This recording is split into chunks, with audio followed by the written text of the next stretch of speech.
Bonjour à tous. Voici une nouvelle vidéo de méthodologie pour analyser un document statistique.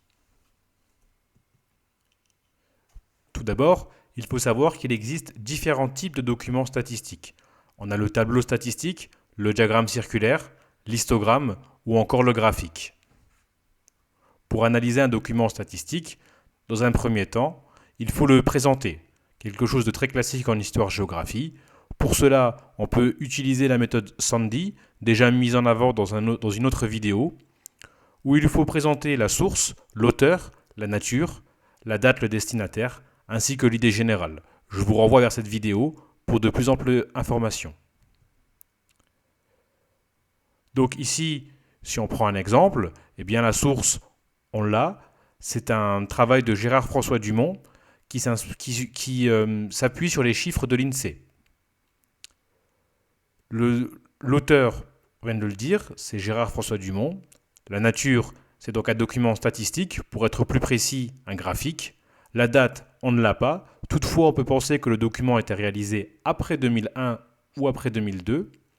Et l'idée générale, eh bien, le titre est assez évocateur. Nous avons l'évolution de la population française entre 1801 et 2002. Donc à partir de là, on peut commencer l'étape 2, qui est celle de la description.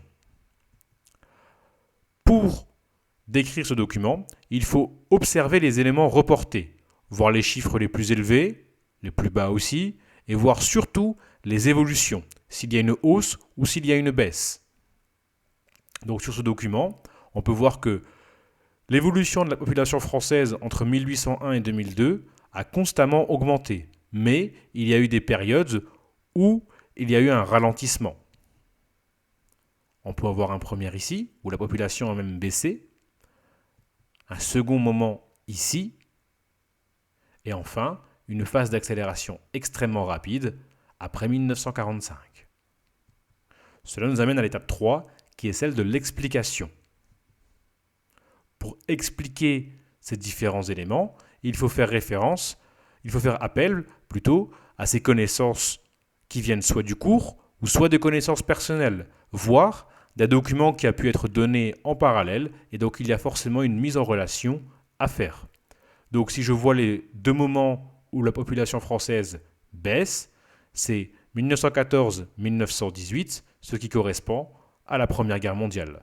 Le second moment est entre 1935 et 1945, ce qui correspond à la Seconde Guerre mondiale. Enfin, nous avons ici une hausse rapide qui correspond à la période des 30 glorieuses, ainsi qu'au progrès de la santé qui permettent de vivre plus longtemps et mieux, et aussi de réduire fortement la mortalité infantile. Enfin, on aurait pu ajouter une dernière baisse qui a eu lieu entre 1870 et 1871, qui fait référence à la guerre de Prusse qui a opposé la France à l'Allemagne. Donc, en résumé, pour analyser un document statistique, il nous faut d'abord le présenter en s'appuyant sur les éléments fournis dans le document, notamment dans la source. Il faut ensuite le lire et le décrire pour observer les phénomènes. Une fois cette étape faite, il faut arriver à l'étape la plus importante, qui est celle de l'interprétation, pour expliquer les phénomènes avec le cours et les connaissances. Voilà, cette méthodologie s'arrête ici. C'en est une parmi tant d'autres. À présent, c'est à vous de jouer.